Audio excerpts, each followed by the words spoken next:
ओम नमो भगवते वासुदेवाय। ओम अज्ञानतिमिरिनाथस्य ज्ञानाञ्जनशलाकया चक्षुरुन्मीलितं येन तस्मै श्रीगुरुवे नमः। श्रीचैतन्यमनोभीष्टं स्थापितं येन भूतले स्वयं रूपः कदा मह्यं ददाति स्वपदान्तिकं। वन्देऽहं श्रीगुरुं श्रीयुतापदकमलं श्रीगुरुं वैष्णवांश्च श्रीरूपं साग्रजातं सहगना रघुनाथान्वितं सजीवं साद्वैतं सावधूतं परिजनसहिता कृष्णचैतन्यदेवं श्रीराधाकृष्णपादान् सहगना ललिता श्रीविशाखान्वितांश्च। नमो विष्णुपादाय कृष्णपृष्ठाय भूतले श्रीमते भक्तिवेदान्तस्वामीति नामिने। नमस्ते सरस्वते देवे गौरवाणी प्रचारिणे निर्विशेष शून्यवादी पाश्चात्य देशतारिणे। वाञ्छाकल्पतरुभ्यश्च कृपा सिन्धुभैव च पतितानां पावनेभ्यो वैष्णवे भयो नमो नमः। नमो महावदानाय कृष्णप्रेमपदाय कृष्णाय कृष्णचैतन्य नामिने कोरितसे नमः। नमो हे कृष्णा करुणा सिंधु दीनबंधु जगतपते गोपेश गोपिका कांत राधा कांत नमस्तुते ताप्त कांचन गौरांगी राधे वृंदावनेश्वरी वृषभानुसुते देवी प्रणमामि हरिप्रिय। जय हो श्री कृष्ण चैतन्य प्रभु नित्यानंद श्री अद्वैत गदाधर शिवासादि गौर भक्त वृंद। हरे कृष्णा कृष्ण कृष्ण हरे हरे, हरे राम राम राम हरे हरे। हरे कृष्णा। नवे अध्याय में सभी का स्वागत है। उम्मीद है आप लोग पढ़ के थोड़ा सा आए होंगे। हमने क्या किया था, अगर कोई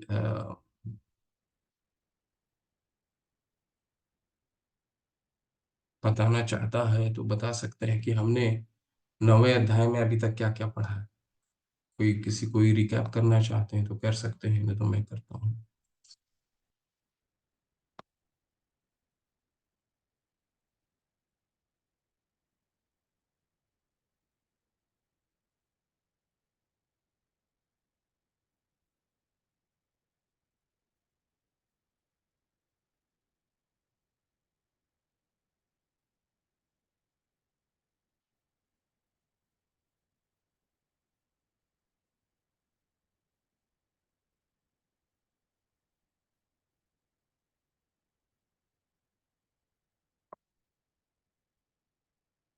जी स्वागत माता जी। हरे कृष्णा। जी माता बोलिए प्लीज।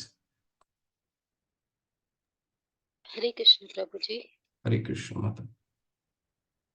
प्रभु जी, इस कथा में प्रभु अर्जुन को ये गुह्य ज्ञान दे रहे हैं, क्योंकि वो उनका परम मित्र और शिष्य भी है। जी माता। हरे कृष्णा जी, बहुत अच्छा। सबसे पहले ये बहुत सुंदर माता। सबसे पहले ये जो ज्ञान है ये सबसे परम गुह्य ज्ञान है, सबसे कॉन्फिडेंशियल नॉलेज है। क्यों ऐसा भगवान कह रहे हैं? क्योंकि ये सबसे गुह्य ज्ञान इसीलिए है क्योंकि भगवान हमें पूरी भक्ति के बारे में बताएंगे, भक्ति कैसे करना है। ठीक है, तो पहले तो कर्म के बारे में उन्होंने बता दिया, 1 से लेकर के 6 तक कर्म का, कर्म योग के बारे में। क्योंकि शुरू में ही अगर भक्ति बता दिए होते तो समझ नहीं पाते, हमें इस भक्ति का ज्ञान ही नहीं हो पाता, भक्ति करनी कैसी। तो उसको धीरे धीरे प्रोग्रेशन किया उन्होंने। तो 1 से 6 तक उन्होंने कर्म योग के बारे में बताया। इसके बाद 7वें अध्याय से भक्ति योग का थोड़ा सा, भक्ति योग को 7वें अध्याय में बताया। 8वें अध्याय में अंत काल कैसे करना, शरीर के बारे में बताया। 9वें अध्याय में फिर भगवान अब पूर्ण रूप से गुह्य ज्ञान बता रहे हैं, यानी भक्ति कैसे करनी है वो पूरे बताएंगे अभी। और खास करके इस अध्याय में हम 26 से लेकर के 34 श्लोक तक मेडिटेट करने के सारे श्लोक हैं, बहुत ही महत्वपूर्ण श्लोक हैं। और जो अंतिम श्लोक है, इस गीता का सार तत्व ही बोला जाता है, उसका आप लोग रेडी रहिएगा। आप लोग तात्पर्य भी पढ़ेंगे उसका। कोई जो बहुत फास्ट रीडिंग करता है उनके साथ पढ़ेंगे। ठीक है, तो इसलिए ये अध्याय बहुत महत्वपूर्ण है पूरे गीता का। में सबसे गुह्य है, मतलब सबसे सार तत्व है ये 9वां अध्याय। तो अभी तक हमने पढ़ा, जब भगवान कहते हैं कि ये राज विद्या है, ये विद्याओं का राजा है। ठीक है, ये विद्याओं का राजा है। क्यों ऐसा कहते हैं? क्योंकि सुसुखम कर्तुम अव्ययम, ये बहुत सुखपूर्वक भक्ति करना बहुत ही आसान है, बहुत सुख है। इसमें बहुत कोई भी कर सकता है, अमीर गरीब कोई भी कर सकता है। कैसे, हम 26वें श्लोक में देखेंगे। ठीक है, और प्रत्यक्षवागमम यानी प्रत्यक्ष अनुभूति कराता है शरीर और आत्मा को, हमें हम कौन हैं इसके बारे में हमें समझाता है। ठीक है, ये कि हम शरीर नहीं है, हम आत्मा, हमारी आइडेंटिटी, हमारा सोल है। ठीक है, ये दूसरे अध्याय में भगवान ने बहुत विस्तार से इसको बताया है। तो इसीलिए ये अध्याय आत्मा और शरीर का को प्रत्यक्ष अनुभूति कराता है, इसलिए बहुत गुह्य है। लेकिन इस ज्ञान को जानने के लिए कुछ योग्यता है। योग्यता जैसे माता ने बताया, पहला योग्यता तो वह होना चाहिए कि भक्त और सखा होना चाहिए, जो अर्जुन थे, चौथे अध्याय में बताते हैं भगवान। लेकिन एक और योग्यता ये है कि सातवें अध्याय के पहला श्लोक में भी भगवान बताएं, और यहाँ भी दूसरे तीसरे श्लोक में भगवान बताते हैं कि अश्रद्धाना पुरुषम धर्मस्य अस्य परम तपा। जो मेरे से द्वेष करेगा, जो अश्रद्धा रखेगा, मेरे पे श्रद्धा नहीं रखेगा, वो इस ज्ञान को नहीं समझ पाएगा। ठीक है, इसके बाद बहुत महत्वपूर्ण भगवान पूरी शक्तियों के बारे में बताते हैं। सातवें अध्याय और नौवें अध्याय में बहुत समानांतर है, सिमिलैरिटी है। क्या समानांतर है कि भक्ति व भक्ति योग उस सातवें अध्याय का नौवां जो अध्याय है वो और ही विस्तार है। ठीक है, सातवां अध्याय में थोड़ा सा उन्होंने बताया है, नौवें अध्याय में उसको विस्तार से बताया। सातवें अध्याय में उन्होंने बताया मेरी दो शक्तियां हैं, परा और अपरा शक्ति। और इस अध्याय में भगवान उस अपरा शक्ति को और उस शक्तियों के बारे में और विशेष वर्णन करते हैं कि मेरी शक्ति जो है, मेरी शक्ति अ, अव्यक्त रूप में है।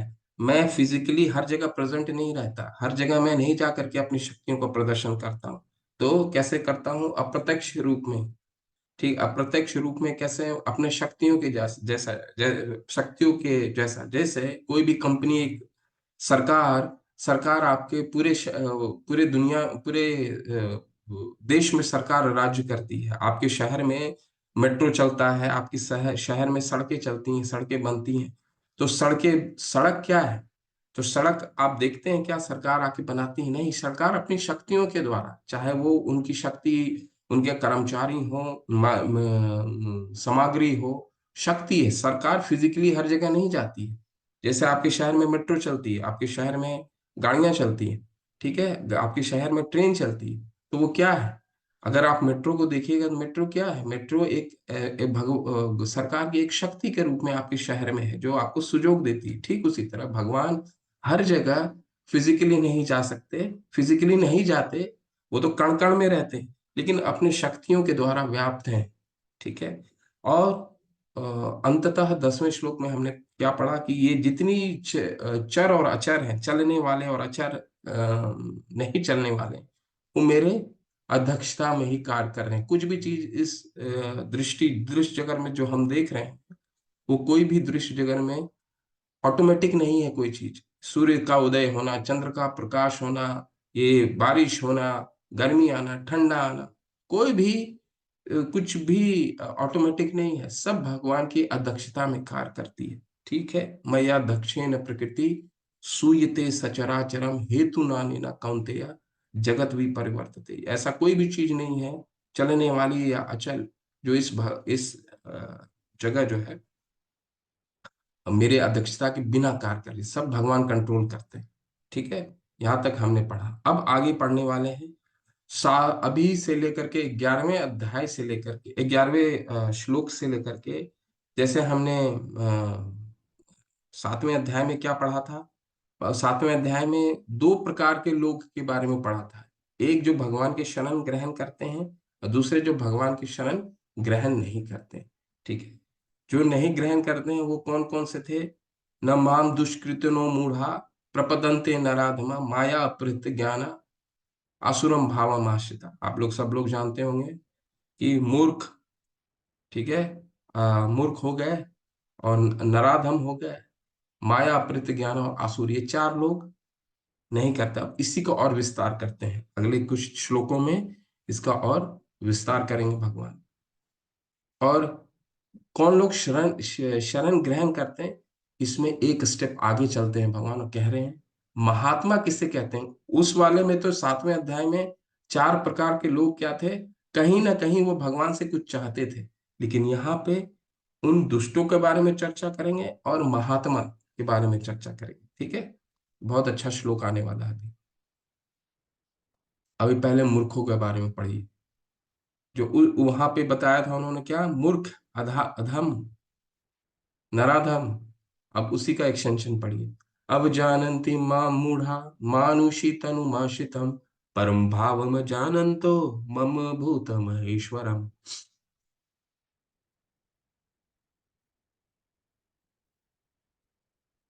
जब मैं मनुष्य रूप में अवतरित होता हूं तो मूर्ख मेरा उपहास करते हैं, वे मुझे परमेश्वर के दिव्य स्वभाव को नहीं जानते। ये मूर्खों का कैरेक्टरिस्टिक है, ठीक है। मूर्ख क्या समझते हैं कि भगवान जो है वो पहले माया प्रति क्या नाम माया ने हर लिया है उनके ज्ञान को, ठीक है। तो ऐसे लोग माया के ज्ञान से बचने, अब जानन्ति मां मूढ़ा मानुषी तनुमाश्रितम्, ठीक है। भगवान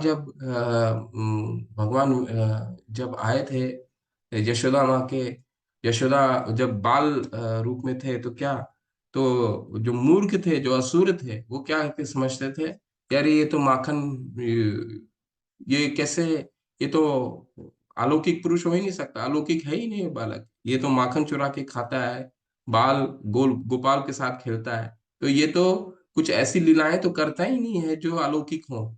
लेकिन वो समझ नहीं पाते, ऐसे मूर्ख व्यक्ति समझ नहीं पाते। मूढ़ा, जिसको हमने 7वें अध्याय में भगवान ने क्या कहा था, मूढ़ा, ठीक है। तो उसका और एक एक्सटेंशन है। अब दुर्योधन के सामने ही भगवान ने अपना विश्व रूप दिखाया तो नहीं समझ पाए, ठीक है। तो मूर्ख जो है वो कभी भी नहीं समझ पाते हैं भगवान को।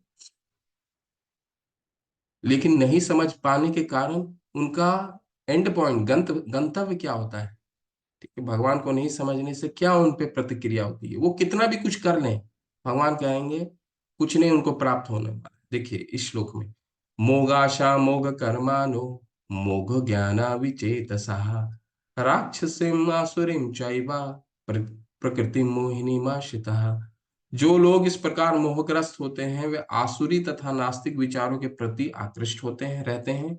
और इस मोहग्रस्त अवस्था में उनकी मुक्ति आशा, उनके सकाम कर्म तथा ज्ञान का अनुशीलन सभी निष्फल हो जाते हैं। देखिए बहुत भगवान यहाँ पे बहुत सुंदर बता रहे हैं। मुक्ति आशा यानी मोह आशा, ऐसे व्यक्ति जो मेरे को, मुझे मायावी समझते हैं, मेरे साकार रूप, मुझे मुझे भगवान के रूप में नहीं स्वीकार करते, वो कितने भी मुक्ति के प्रयास कर लें उन्हें मुक्ति प्राप्त नहीं हो सकती। मोह आशा, मोघ कर्मानु यानी उनके द्वारा स्वकाम कर्म। कई लोग आपको मिले होंगे ना, जो आप बोलते हैं कि मैंने, अरे भगवान को मानने की क्या आवश्यकता है, ठीक है, अच्छे से काम करो, अपना कर्तव्य पूर्ण करो, काम ही पूजा है, ऐसा आपने सुना होगा ना, कर्म ही पूजा है, ठीक है। तो कर्म ही पूजा है, भगवान को मानने की आवश्यकता नहीं, कर्म अच्छे से करते रहो बस। भगवान कहते हैं उनको कभी भी कभी प्राप्त नहीं होगा, क्योंकि उनका सफलता मिल ही नहीं सकता। सफलता कब मिलेगा, जब हम दुखालयम आशाश्वतम, ये दुखों के, ये जो भौतिक जगत है वो दुखों का घर है, जब तक ये दुख से निवारण नहीं पा जाएंगे तब तक हम इसके चक्कर में फंसे रहेंगे। सकाम कर्म भी अगर हम करते हैं, पुण्य का काम करते हैं, अस्पताल बनाते हैं, भूखों को खिलाना, खाना खिलाते हैं, ठीक है, उसके एवज में भी हमको कुछ चाहिए। क्या चाहिए, हमारा यश फैले, हमारा नाम हो, ठीक है, 10 लोग जाने, समाज के लोग जाने, ठीक है। अगर नहीं जानते हैं तो फिर कष्ट होने लग जाता है। तो कष्ट नहीं छुपा, अगर वही भगवान के लिए अगर हम सकाम कर्म भी भगवान को करते हैं तो फिर क्या, हमें अंदर से मैं जानते हैं कि भगवान प्रसन्न है। अगर भगवान प्रसन्न है, एक भक्त क्या है, भगवान अगर प्रसन्न रहता है तो भक्त को संतुष्टि रहती है, भक्त आनंदित रहता है। लेकिन सकाम कर्मी जो स्वयं को चाहता है, अब कई आप चिकित्सा डॉक्टर लोग को आप देखे होंगे, डॉक्टर लोग क्या विज्ञान मैं ऐसे कई लोगों को देखा हूँ, जानते हैं कि स्वयं को बहुत विश्वविख्यात रहते हैं, बहुत ही अपने गुण में बहुत ही अच्छे रहते हैं, परंतु उनमें सकाम कर्म की भावना बहुत ज्यादा विकसित होती है। यानी स्वयं को स्वयं को स्वयं की उत्कंठा, स्वयं की प्रसिद्धि के लिए कार्य करते हैं, ठीक है, मेरा कितना नाम हो, मैंने इतने अच्छे कार्य करें। तो ऐसा क्या होता है, सकाम कर्मी उनको कभी भी भगवान कहते हैं मैं उनको प्राप्त नहीं हूं। तथा ज्ञान का अनुशीलन, ठीक है, वो कितना भी ज्ञान ले लें, पर वो ज्ञान का जो अर्थ क्या है, भगवान क्या कह रहे हैं कि ये जो जितने भी शास्त्र हैं, वेदेश सर्व रहमे वेद्यो, यानी वेदों का ज्ञान का अनुशीलन का कारण भी मैं ही हूँ, मुझे जानना है। हम अगर ये ज्ञान चार श्लोक याद करके किसी को अगर परास्त करने के लिए अपना कि मुझे बहुत ज्ञान आ गया है, ज्ञान हो गया है, श्लोक का हमने रटन कर लिया, पठन कर लिया, उसको जा करके बोल रहे हैं, और कई अपने वक्ता में कई हो सकता है हम कहीं जगह अपना हम अपने आप को ज्ञानी बताने के लिए कि चार श्लोक हमने पढ़े हैं, हमने गीता का अध्ययन किया है, तो भगवान कह रहे हैं ऐसा ज्ञान असुर की निशानी है। ठीक है, ज्ञान क्या होना चाहिए, भगवान को जानने के लिए, भगवान से हमारा प्रेम विकसित करने, ज्ञान का यही मतलब है। तो ये अभी हमने आसुरियों के बारे में पढ़ा, जो 7वें अध्याय में भी पढ़ा था। 7वें अध्याय में हमने पढ़ा था चार लोग जो भगवान की सुकृति करते हैं। ठीक है, चार लोग जो सुकृति करते हैं, जल्दी से बताइए कौन कौन वो चार लोग हैं जो भगवान की सुकृति ग्रहण करते हैं। 7वें अध्याय में हमने पढ़ा था, चार्ट में भी डाल सकते हैं, कौन से हैं जो भगवान की स्वीकृति ग्रहण करते हैं।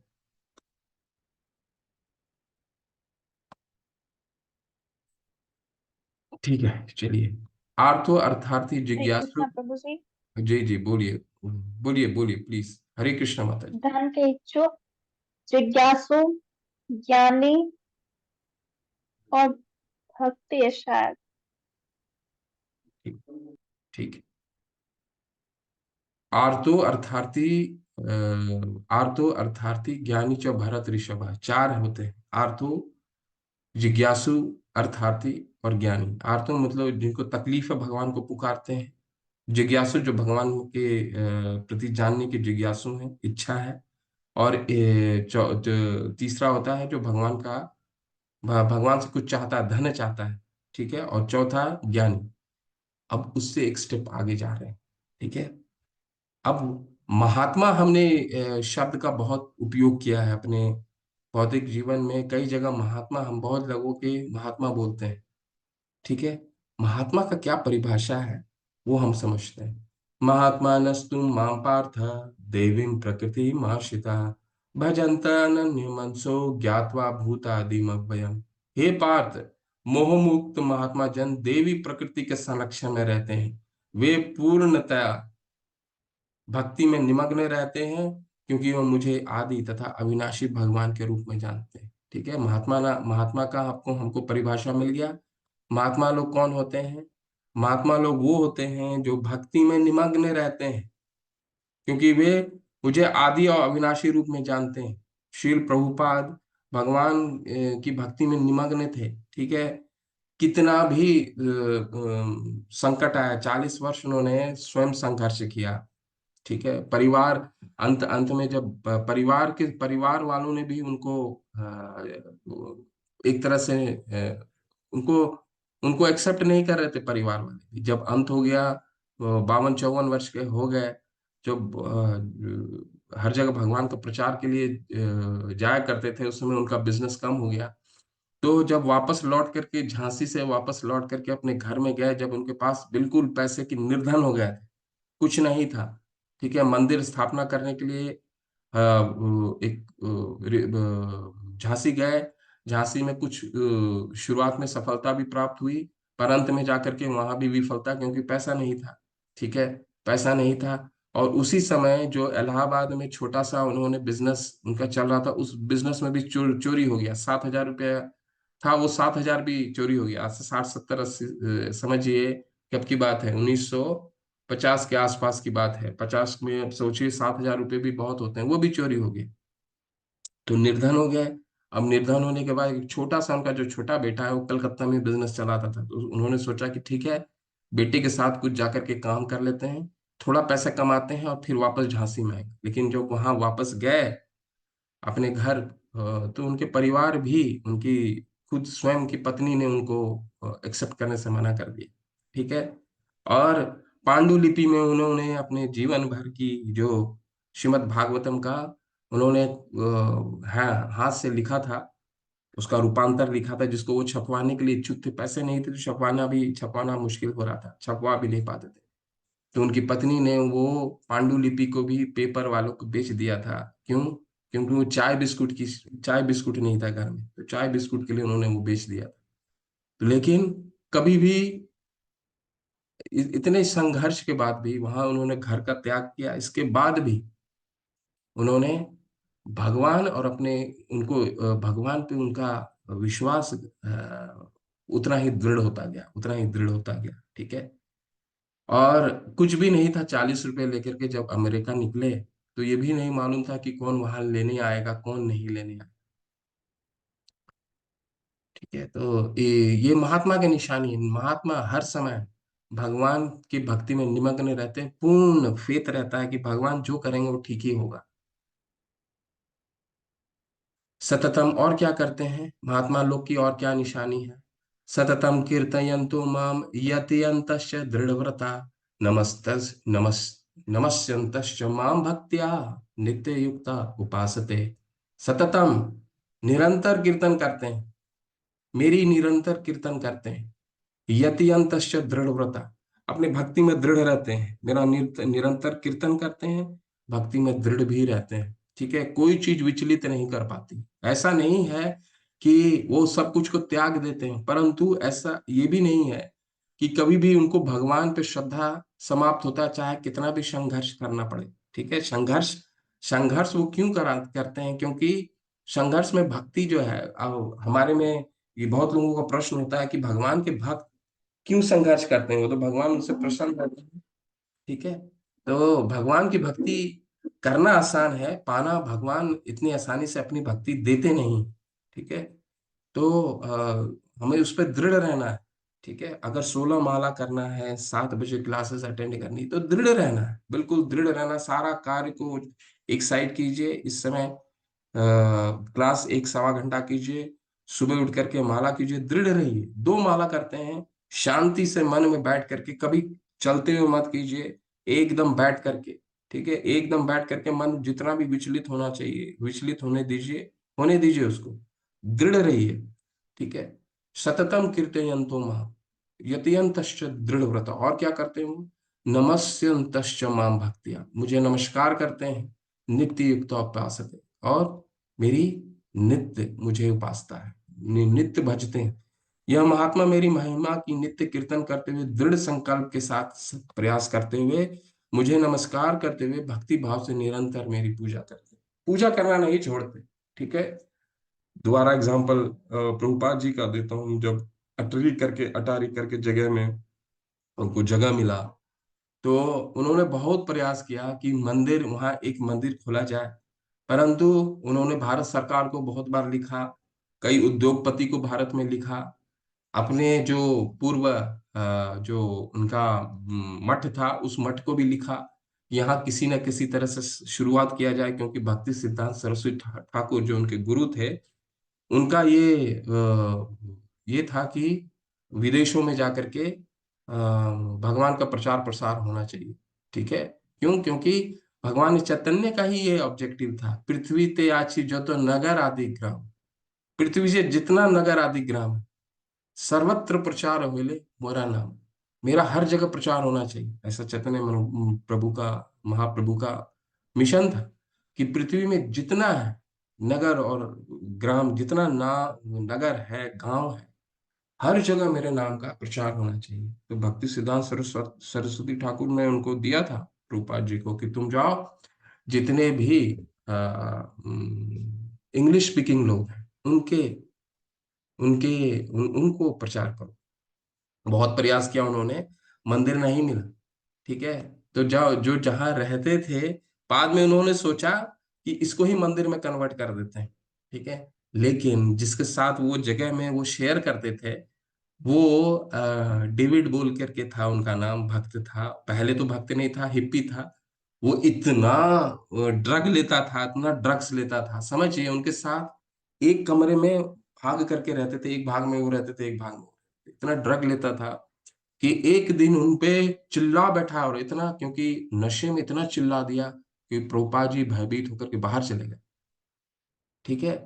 बाहर चले गए, और फिर वो जो अंतिम उनके पास विकल्प था कि इस जगह को ही मंदिर में बनाया जाए, वो भी उनका, वो बाहर जाकर के सोचने लगे कि अब तो मैं इस घर में वापस नहीं जाऊं, अब जाऊं तो कहाँ जाऊं, क्योंकि कोई तो है ही नहीं जिसके पास जा सकता हूँ।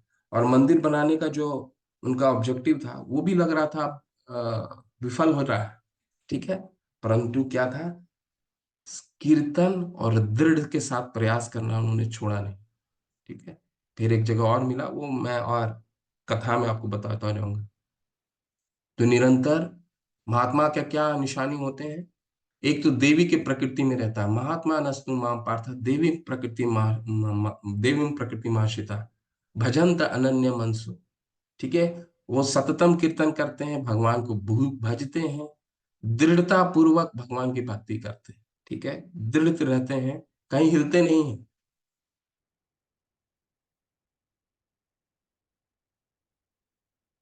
ठीक है, अब मिश्र भक्ति, अब ज्ञानियों के बारे में, अभी तक दो लोगों के बारे में पढ़ा, अब ज्ञानियों के बारे में। ज्ञानी क्या है कि तीन तरीके से भगवान को पूजते हैं। अभी कुछ श्लोकों में 26 से पहले तक हम लोग इनके बारे में पढ़ेंगे। मिश्र भक्ति, मिश्र भक्ति किसको कहते हैं, भक्ति के साथ कुछ और भी मिला हुआ, कर्म मिला हुआ है, ज्ञान मिला हुआ है, उसके बारे में पढ़ेंगे। देवता पूजन के बारे में पढ़ेंगे, और जब 26वें श्लोक में पहुंचेंगे फिर अनन्य भक्ति के बारे में शुरू करेंगे, और वो बहुत ही अच्छा है। 10 26 से लेकर के 34 तक बहुत अच्छा है, लेकिन अभी 14 से लेकर के 25 तक हम कुछ श्लोकों में हम मिश्र ज्ञान के बारे में पढ़ेंगे। मिश्र भक्ति, ज्ञान यज्ञेन चाप्यन्ते यजन्तु माम उपासते एकत्वेन पृथक्त्वेन बहुधा विश्वतो मुखम। अन्य अन्य लोग जो ज्ञान, अन्य लोग ये कौन है, ये भगवान के भी भक्त नहीं है। अन्य लोग और प्रोसेस फॉलो करते हैं। अन्य अन्य लोग जो ज्ञान के अनुशीलन द्वारा यज्ञ में लगे रहते हैं, वे भगवान की पूजा उनके उनके अद्वय रूप में, विविध रूपों में तथा विश्व रूप में करते हैं। अन्य लोग जो ज्ञान के अनुशीलन द्वारा यज्ञ में लगे रहते हैं, वे भगवान की पूजा उनके अद्वय रूप में, विविध रूप में तथा विश्व रूप में करते हैं। एकत्वेन, पहला नोट कीजिए, पृथक्त्वेन, विश्वतोमुखम, ये तीन तरीके से भगवान के, जो भगवान के अनन्य भक्ति नहीं करते, वो भगवान को तीन तरीके से और भी पूजने वाले लोग हैं। कौन है, एक है एकत्वेन। एकत्वेन कौन होता है, निराकारवादी, मायावादी, भगवान के में एक होना चाहता है, उसको एकत्वेन कहते हैं। ठीक है, भगवान में समझ, कई ध्यान योगी जो होते हैं, छठे अध्याय में ध्यान योग हमने पढ़ा था, तो जितने ध्यान योगी हैं उनका अ, भगवान में एक होने का उद्देश्य होता है। ठीक है, सभी का नहीं लेकिन प्रायः।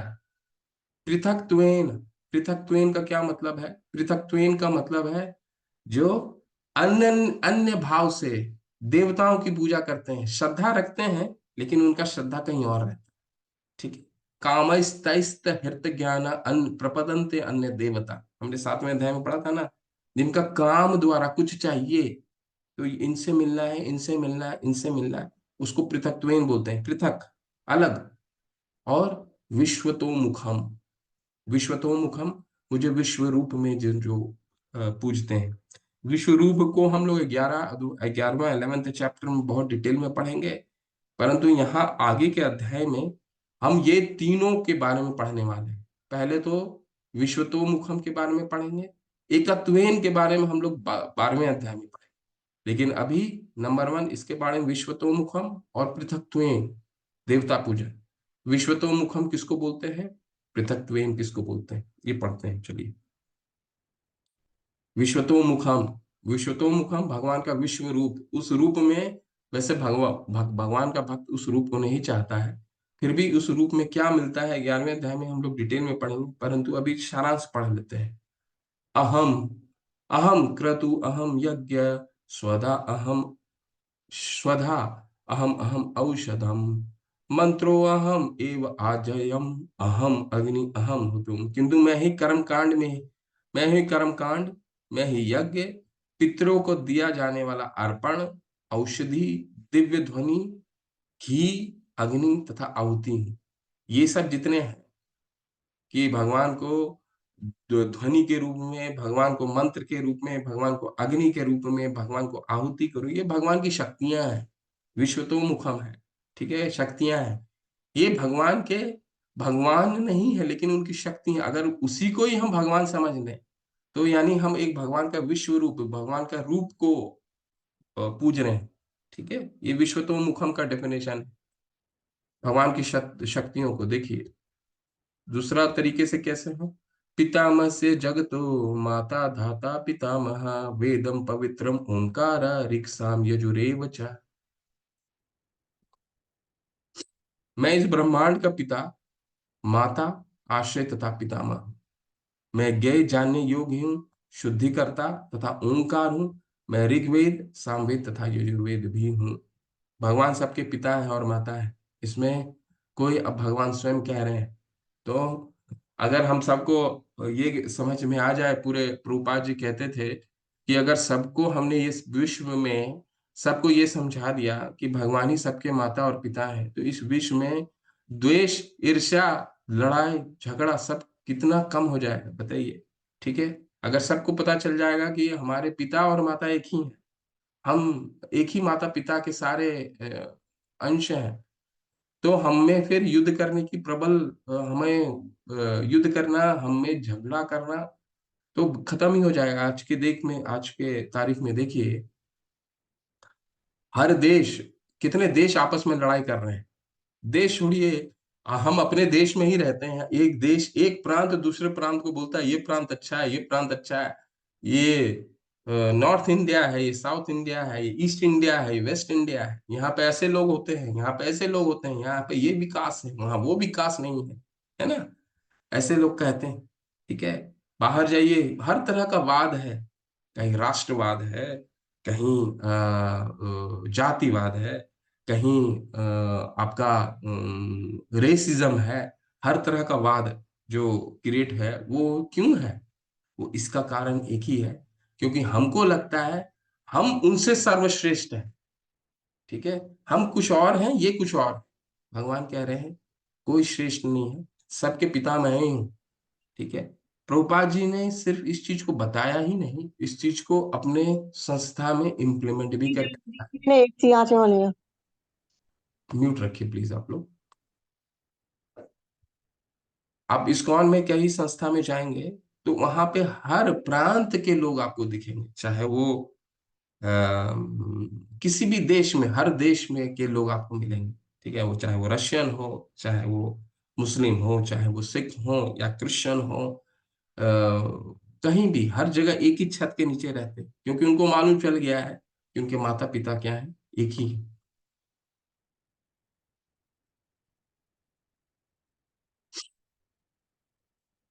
गति भर्ता प्रभु साक्षी निवासम शरणम सुहृत प्रभव प्रलय स्थानम निधानम विजमव्ययम। मैं ही लक्ष्य, पालन करता, स्वामी, साक्षी, धाम, शरण स्थली तथा अत्यंत प्रिय मित्र हूं। मैं सृष्टि तथा प्रलय, सबका आधार, आश्रय तथा अविनाशी बीज भी हूँ। तो भगवान अपने विश्व रूप को और बता रहे हैं, मैं सबका बीज हूँ, मैं ही सबका पिता हूँ।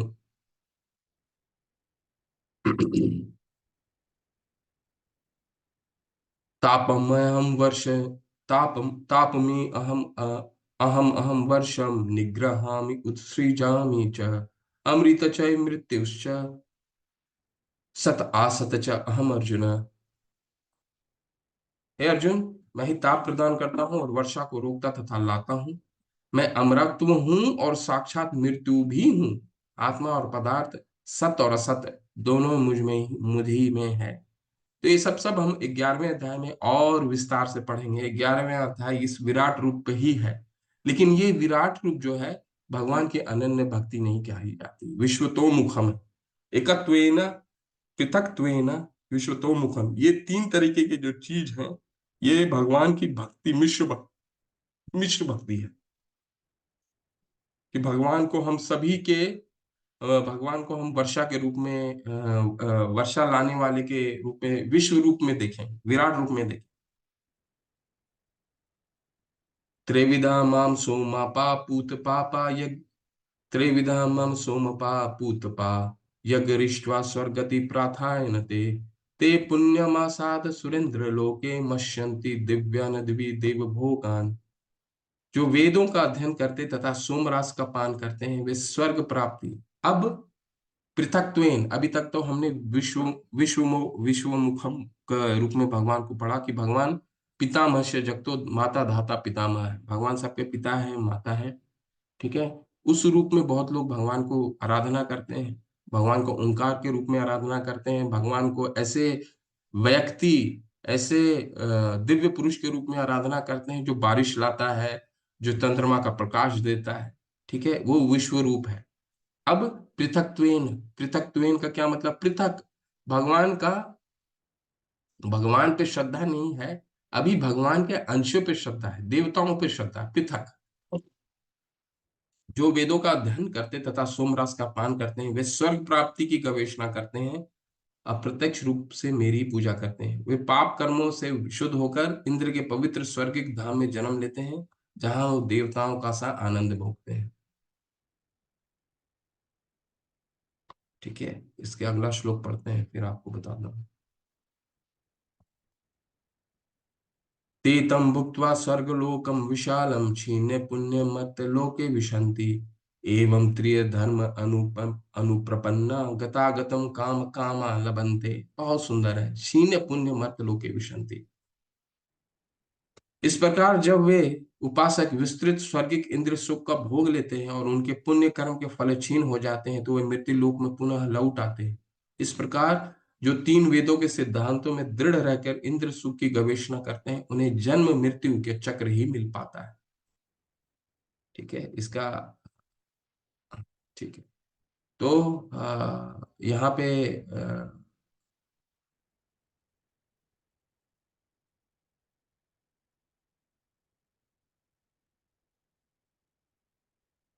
देवता पूजन के बारे में जो हमने 7वें अध्याय में पढ़ा था, देवता पूजन के बारे में क्या पढ़ा था कि वो देवता पूजन वो करते हैं जो कामस्तैस्त हित ज्ञान प्रपदन्ते अन्य देवता, जो जिनको काम द्वारा कुछ चाहते हैं, काम, अपना काम से कुछ इच्छा रखते हैं, अपने इच्छा से भगवान को, देवताओं को पूजा करते हैं, वो देवताओं के पास जाते हैं, इच्छा कुछ चाहिए, मुझे ये चाहिए, मुझे वो चाहिए।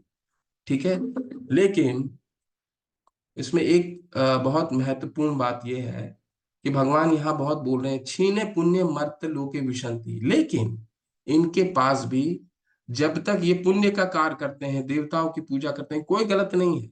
ये शास्त्रों को पढ़ते हैं, शास्त्रों का पढ़ते हैं, उसके साथ देवताओं को, देवता पूजन के बारे में शास्त्रों में वर्णन है, सारा पूरे पुराण में है, शास्त्रों में कोई ये नहीं।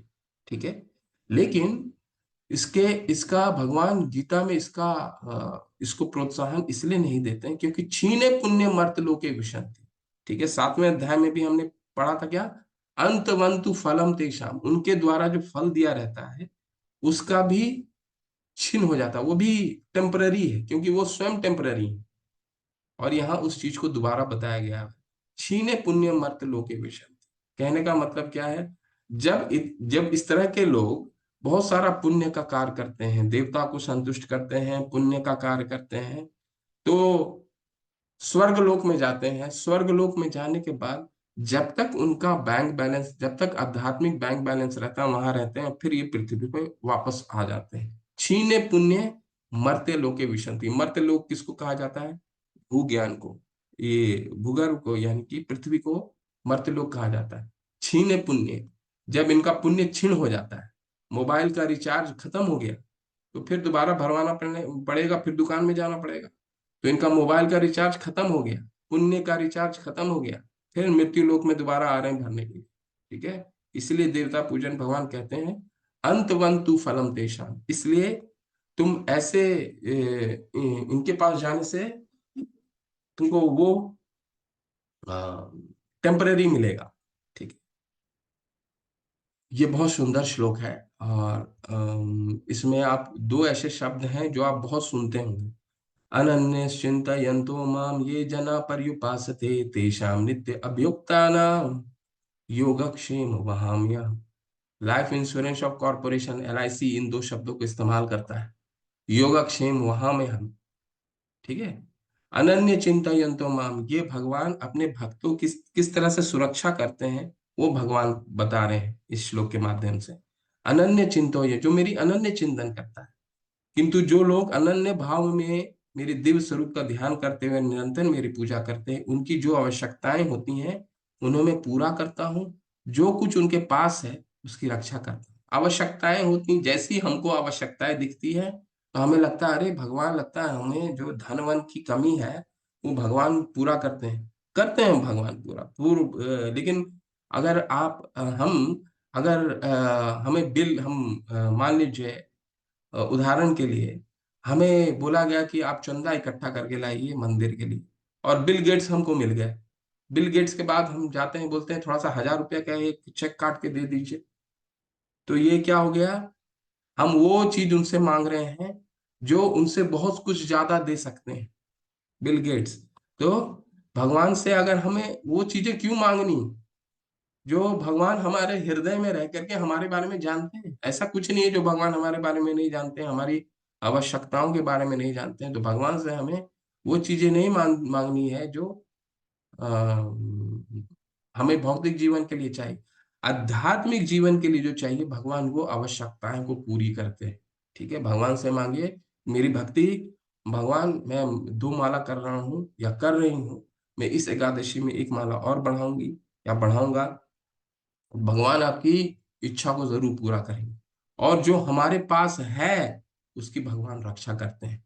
ठीक है, यानी कि जो अगर हम दृढ़ हैं, ठीक है, अभी हमने पढ़ा ना, सततम सततम कीर्तयन्तो माम यतयन्तश्च दृढ़ व्रत। जब तक हम दृढ़ हैं तो हमारी भक्ति को भगवान ये चीज भौतिक जीवन से रिलेटेड नहीं है, सिर्फ स्पिरिचुअल आध्यात्मिक लाइफ से है। भगवान हमारी आध्यात्मिक, भौतिक तो जीवन ठीक करेंगे ही भगवान ठीक है, क्योंकि इससे बड़ा हितैषी कोई है ही नहीं। तो अगर भगवान ये कह रहे हैं अगर तुम्हारा आध्यात्मिक जीवन जीवन ठीक होता है तो स्वतः ही ये सारे कुछ ठीक हो जाएगा। तो उनकी रक्षा करते हैं, आध्यात्मिक जीवन की रक्षा करते हैं, पतन नहीं होने चाहते हैं अगर हम दृढ़ हैं। ठीक है, कि मान लीजिए कि कोई कारणवश आज हम 2 माला नहीं कर पाए तो हमारे मन में वो खटकता ही रहेगा, शाम कोई ना कोई समय निकाल करके हम वो माला कर लेंगे। क्यों? क्योंकि हमारी भगवान भक्ति की रक्षा करते हैं, योगक्षेम वहां में। बस इतना है कि हमें दृढ़ रहना है तो भगवान जरूर रक्षा करेंगे, क्योंकि भगवान बुद्धि देते हैं। हम अगर कल के अध्याय में पढ़ेंगे, देखिए देवता पूजन के बारे में और अभी है, अभी 2 श्लोक और चलेगा। 25वां श्लोक था, ये अपि अन्य देवता भक्ता यजन्ते श्रद्धा अन्विता ते अपि मामेव कौन्तेय यजन्ति अवधि पूर्वकम। हे कुंती पुत्र, जो लोग अन्य देवताओं के भक्त हैं और उनकी श्रद्धा पूर्वक पूजा करते हैं, वास्तव में वे मेरी ही पूजा करते हैं, किंतु वे अवधि पूर्वकम है, इनडायरेक्ट है। क्यों करना है? अगर हमको जड़ के यथा तरो मूल निषेचनेना तृप्यंती तत्स्कंद भुजोपशाखा, यानी जब हम जड़ में पानी दे सकते हैं तो हम पत्तों टहनियों को क्यों देना? वो इनडायरेक्ट है, अवधि पूर्वकम। ठीक है, त्रुटिपूर्ण ढंग। भगवान देवता पूजन को क्या कह रहे हैं? अवधि पूर्वकम, त्रुटिपूर्ण ढंग, इनडायरेक्ट। आता मेरे में ही है लेकिन इनडायरेक्ट। अब इनका गंतव्य क्या है? देवता पूजा जो करते हैं उनका गंतव्य शायद इसमें है क्या, इसके बाद वाले में, अहम ही सर्वज्ञान भोक्ता च प्रभुरेव च न तु माम अभिजानन्ति तत्वेन अत चयवंती। मैं ही समस्त यज्ञों का एकमात्र भोक्ता तथा स्वामी हूँ, अतः जो लोग मेरे वास्तविक दिव्य स्वभाव को नहीं पहचानते वे नीचे गिर जाते हैं। भगवान ही भोक्ता है, भोक्ता राम यक तपसाम। हमें क्या है? अवधि पूर्वक काम नहीं करना है, इनडायरेक्टली नहीं करना है, मूल में ही पानी डालने की प्रयास करना। अब ये सबसे अंतिम श्लोक है, इसके बाद अनन्य भक्ति शुरू होने वाला है। ठीक है, तो ये देवता पूजन जो करते हैं या अन्य किसी की पूजा करते हैं, उनका गंतव्य क्या है? गंतव्य का मतलब है उनका डेस्टिनेशन क्या होता है जीवन का, उनके बाद ये शरीर त्यागने के बाद क्या डेस्टिनेशन है? यान्ति देवव्रता देवान पित्रम यान्ति पितृव्रता भूतानि यान्ति भूतेज्या यान्ति मध्याजिनोपि माम।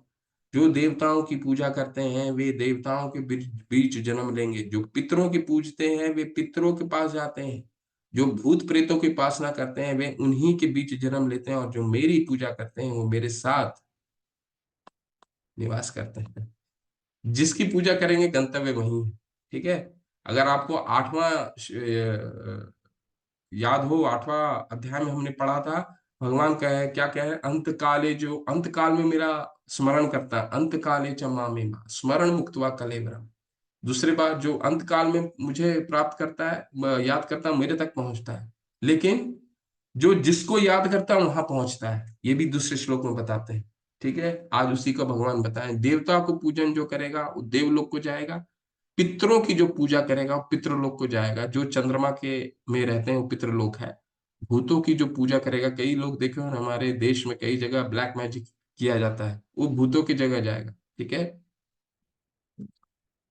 और मद्दाजिनोपिमाम, और जो मेरी पूजा करेगा वो मेरे धाम को प्राप्त होगा। ये भगवान का गंतव्य क्लियर है, इंस्ट्रक्शंस बहुत क्लियर हैं। देवता पूजन देवलोक, भूत पूजन भूतलोक, पितृ पूजन पितृलोक, मेरा पूजा गोलोक धाम। ठीक है। सुंदर। अब यहां से बहुत सुंदर है, आपको सब श्लोक में मेडिटेट करना है, बहुत सुंदर सारे श्लोक हैं। हमने क्या बोला था आपको, भगवान ने क्या बोला था दूसरे श्लोक में, राजविद्या राजगुह्यम पवित्रमिदम उत्तमम प्रत्यक्षागमम धर्मयम सुसुखम कर्तुम अव्ययम। ये जो ज्ञान है, इस सुख पूर्वक मुझे सुख प्रदान करता है। ये बहुत ही आसान है और सबको सुख देता है। भगवान का जो भक्ति है सब बहुत सुखपूर्वक है।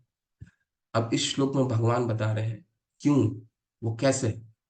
पत्रम पुष्पम फलम तोयम यो मे भक्त्या प्रयक्षति तदहम भक्त्या उपृहतम अश्नामि प्रेतात्मना। ठीक है, बहुत सुंदर है। आप लोग जहां हैं म्यूट कीजिए और इसको मेरे साथ दोहराइए। पत्रम पुष्पम फलम तोयम,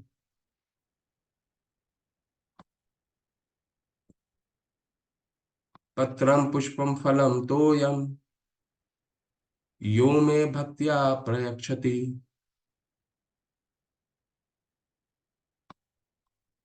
यो मे भक्त्या प्रयक्षति तद तदहम भक्त्या उपृहितम तदहम भक्त्या उपृहितम अश्नामि प्रयतात्मनः। अश्नामि प्रयतात्मनः। यदि कोई प्रेम तथा भक्ति के साथ मुझे पत्र पुष्प फूल या जल प्रदान करता है तो मैं स्वीकार करता हूँ। कितना सरल है, इसलिए सुखपूर्वक है। ठीक है। भगवान को धन दौलत, इतने बहुत जगह आप जानते हैं, बहुत जगह आपने सुना होगा, यहाँ मंदिर में ये लोगों ने 1 करोड़ रुपया दे दिया, इसने इतना पैसा दे दिया, इतना सोना चढ़ा दिया, इतना ये चढ़ा दिया, भगवान प्रसन्न हो जाएंगे। भगवान उससे प्रसन्न नहीं होते। भगवान क्या चाहते हैं,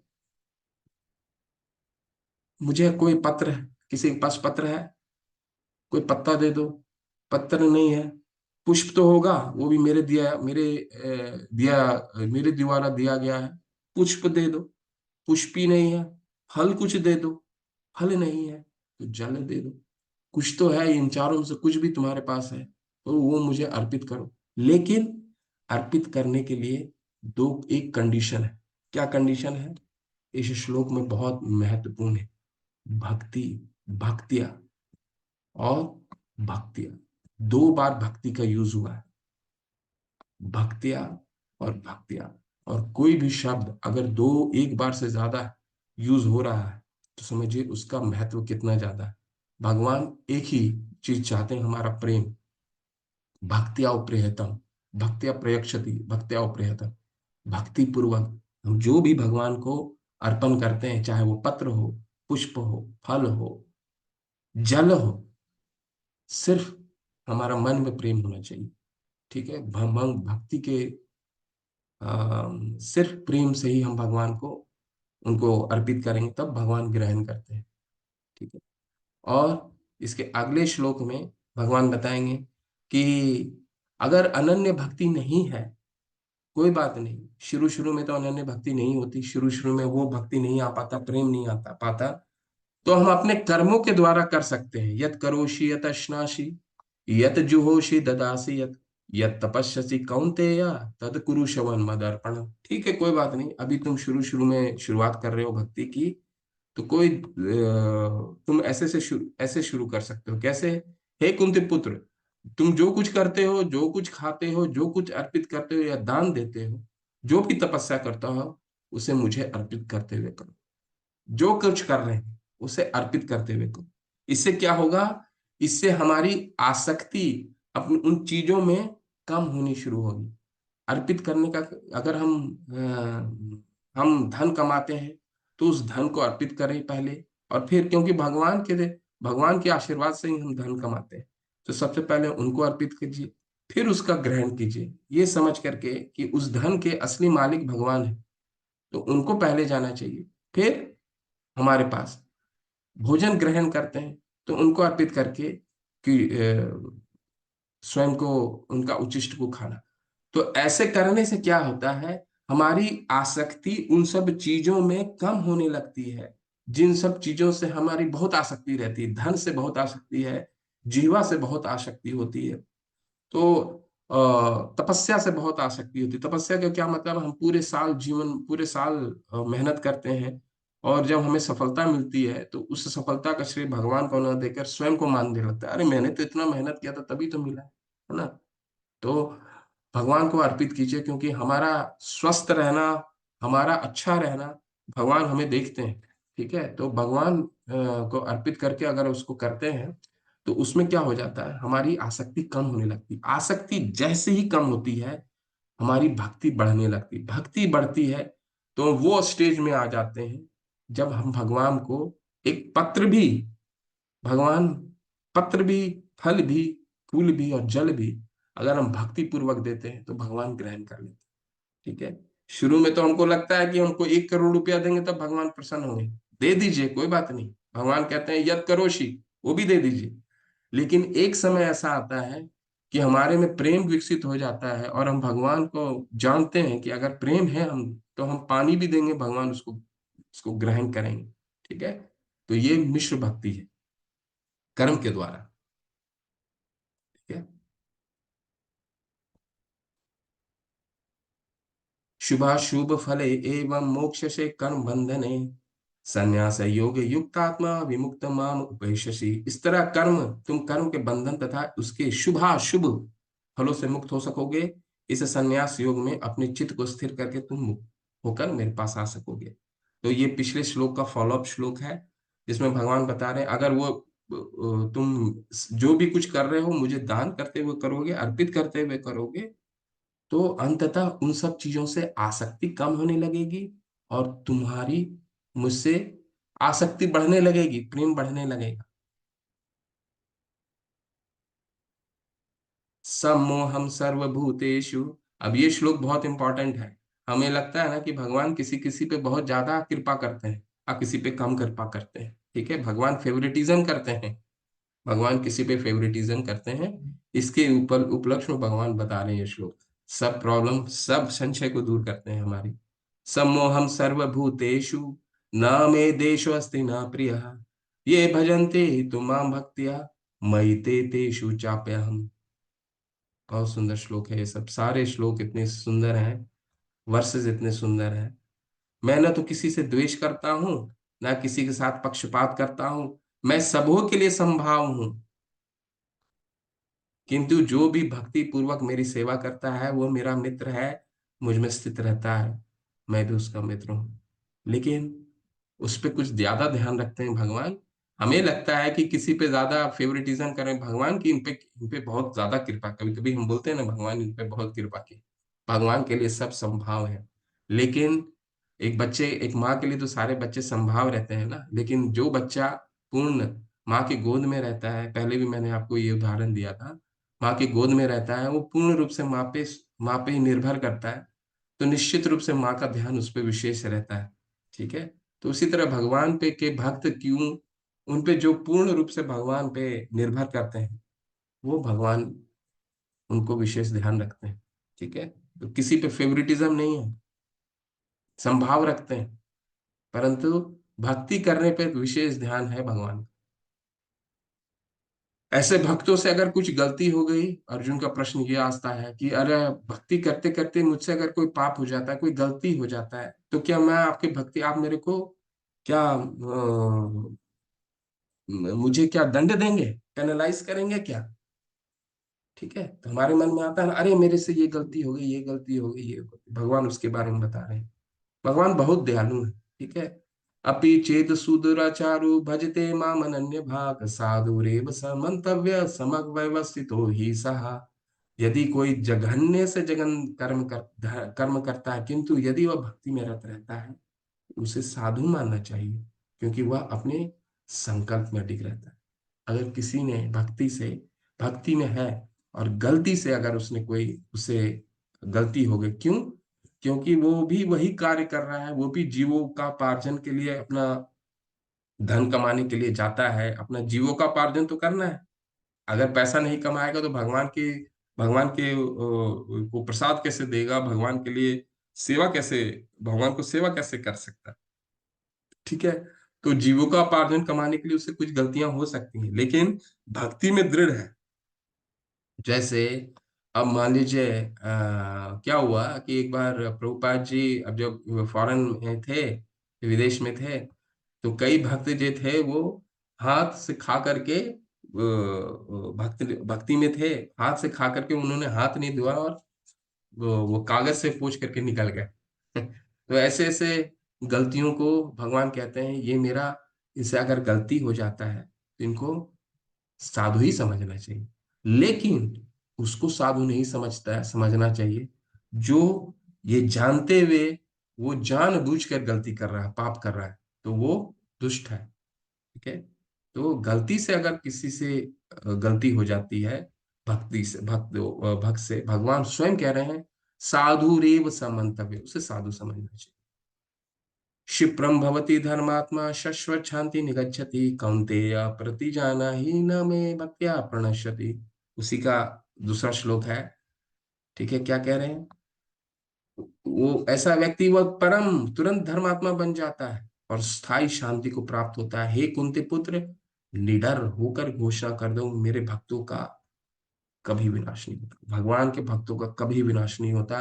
भगवान स्वयं कह रहे हैं कौन्तेय प्रतिजाना ही, कुंती पुत्र घोषणा कर दो, अनाउंस कर दो। ठीक है, मेरे भक्त का कभी विनाश नहीं हो सकता। भगवान स्वयं भी तो अनाउंस कर सकते थे, उन्होंने कुंती पुत्र को क्यों बोला? इसीलिए कि भगवान अपने भक्तों के वचन को बहुत अच्छे से पालन, बहुत दृढ़ता से पालन करते हैं। अपने वचन को तोड़ देते हैं कभी कभी, क्यों? क्योंकि भक्तों का वचन को पालन करना है ना। ठीक है, अब उन्होंने तो बोला था कि महाभारत युद्ध में कोई शस्त्र नहीं उठाएंगे, फिर भी जब भीष्म पितामह उनको ललकारते हैं, तो उनकी बातों को, क्योंकि भगवान के वो भी भक्त रहते हैं, अब भगवान के भक्त को, क्योंकि भगवान के वो वीर रस में थे, भगवान को वीर रस में थे भीष्म पितामह, तो उन्होंने जानबूझ करके उनको उत्साहित किया। और भगवान भी उनकी बातों को मानने के लिए, भक्तों की बातों को मानने के लिए रथ का पहिया उठा करके फेंकने के लिए जब चले, तो उन्होंने क्या किया? अपने प्रॉमिस, अपने प्रण को तोड़ दिया कि युद्ध में वो नहीं, कुछ कोई भी शस्त्र नहीं उठाएंगे। तो इसलिए भगवान अपने प्रोमिसेस तोड़ देते हैं, अपने वचन को तोड़ देते हैं भक्तों के वचन को रखने के लिए, उनको प्रेम, उनको उनके वचन के रखने के लिए, लेकिन भक्तों के वचन को कभी नहीं तोड़ते। इसीलिए कह रहे हैं अर्जुन, तुम जाकर के बोलो तो ठीक है, मेरे बातों को लोग विश्वास नहीं करेंगे कि मेरे भक्त का कभी प्रणश्यति नहीं होता, कभी उनका विनाश नहीं होता। ठीक है, 4 श्लोक और हैं, इसको अच्छे अभी ठीक से पढ़, इसको सुन लीजिए। ये उनके लिए है। ये श्लोक में भगवान बता रहे हैं कि कोई भी कितना भी शुद्र हो, मेरी भक्ति को प्राप्त, मेरी अगर शुद्ध भक्ति को प्राप्त किया जा सकता है। कोई योग्यता नहीं है भगवान की भक्ति करने के लिए। ठीक है, भगवान की भक्ति करने के लिए भक्ति ही एकमात्र योग्यता है। माम ही पार्थवपा क्षेत्रीय ये अपि पाप योनियो स्त्रियो वैश्यो तथा शूद्रो ते यान्ति पराम गतिम। हे पार्थ, लो पार्थ, जो लोग मेरी शरण ग्रहण करते हैं, वे भले ही निम्न जन्म स्त्री, वैश्य, व्यापारी तथा शूद्र श्रमिक क्यों न हो, ये परम धाम प्राप्त करते हैं। तो कई माताओं को ये होता है कि स्त्री का क्यों नाम आता है? तो स्त्री का नाम इसलिए आता है शास्त्रों में, श्री माताओं को क्या है कि पहले के समय में माताएं ज्यादा पढ़ी लिखी नहीं होती थी, तो उनका एक ही उद्देश्य होता था कि अपने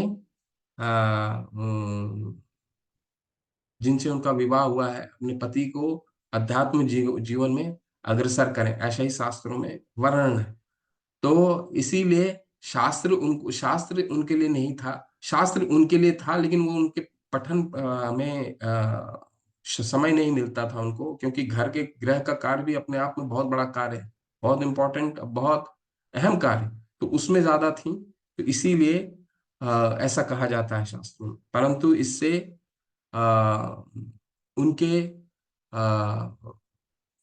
उनके आईक्यू और ईक्यू वगैरह में, क्योंकि ऐसा कहा जाता है ना, कहा नहीं जाता, ये प्रूवन है साइंटिफिकली भी, वैज्ञानिक रूप से प्रूवन है कि माताओं में ईक्यू बहुत ऊपर होता है और मेल में आईक्यू बहुत ऊपर होता है। तो दोनों का मेल बहुत ही महत्वपूर्ण है। तो इसीलिए भगवान कह रहे हैं कि कोई कितना भी निम्न क्यों ना हो, वो, शूद्र भी क्यों ना हो, भागवतम में जाएंगे तो भगवान कहते हैं कि कि कोई मेरा चंडाल से भी, चंडाल हो, कुत्ते का मांस खाने वाला हो, उससे भी निम्न करो, वो निम्न क्यों ना हो, फिर भी अगर वो मेरी भक्ति कहता है तो उसे भक्त करना, भक्त कहना चाहिए। किन किम पुण्य ब्रह्म पुण्य भक्ता राज ऋषय तथा अनित्यम असुखम लोकम इमं प्राप्य भजस्व माम। फिर धर्मात्मा महा ब्राह्मणों, भक्तों और राजऋषियों के लिए तो कहना ही क्या। अतः इस क्षणिक मुक्त दुखमय संसार में आ जाने पर मेरी प्रेमा भक्ति में अपने आप को लगाओ। ठीक है। तो भक्ति के लिए, भक्ति बहुत सरल है, कोई योग्यता नहीं चाहिए इसके करने के लिए, कोई भी भक्ति कर सकता है, सुखपूर्वक है। भगवान हमारी प्रेम चाहते हैं, भगवान हमसे और कुछ नहीं चाहते। ये अंतिम श्लोक है, और यो मेरे साथ आप लोग सब पढ़िए, बहुत सुंदर श्लोक है। और ये गीता का सार भी बोला जाता है, ये इंस्ट्रक्शन है भगवान का हमारे लिए, 9th चैप्टर का और पूरे गीता का ये इंस्ट्रक्शन हमें करना क्या है। ठीक है। ये इंस्ट्रक्शन बहुत इंपॉर्टेंट है। मन मना भव मद भक्तो, मद मना मद मद मद्भक्तो भक्तो मद्याजी माम नमस्कुरु, मद्याजी मां नमस्कुरु नमस्करो मामे वैश्वासी युक्त्वेवम् मां मे वश्यस्य युक्तेयम् आत्मानं मत्परायणा। आत्मनं मत्परायणः। दोबारा मेरे साथ बोलिए। मन मना भव मद भक्तो, मन्मना भव मद्भक्तो मद्याजी माम नमस्कुरु, मद्याजी मां नमस्कुरु मामे वेश्याश्वी युक्त्वेवम् मां मे वश्यस्य युक्तेयम् आत्मानं मत्परायणः। आत्मनं मत्परायणः। हरि बोल, हरे कृष्ण। हरे कृष्ण। अपने मन को मेरे नित्य चिंतन में लगाओ, मन मना, मद भक्तो मेरे भक्त बनो, मद्याजी माम नमस्कुरु मुझे नमस्कार करो, मेरी ही पूजा करो। इस प्रकार मुझ में पूर्णतया तलीन होने पर तुम निश्चित रूप से मुझको प्राप्त करोगे। सिंपल इंस्ट्रक्शन है, और यही गीता का सार है कि भगवान को अगर प्राप्त करना है तो ये हमें करना होगा, नित्य चिंतन करना होगा, भगवान का भक्त बनना होगा, भगवान का नमस्कार करना होगा, भगवान की पूजा करनी होगी। कोई शुरू शुरू में भक्ति शुरू करता है तो ये करेगा, अरे मेरा तो मन ही नहीं लगता, तो भगवान उसके बारे में बहुत विकल्प दे रहे हैं। कोई बात नहीं, मेरा अगर चिंतन नहीं कर सकते हो, इतना बड़ा इसका तात्पर्य है, अगर पढ़ना चाहे तो।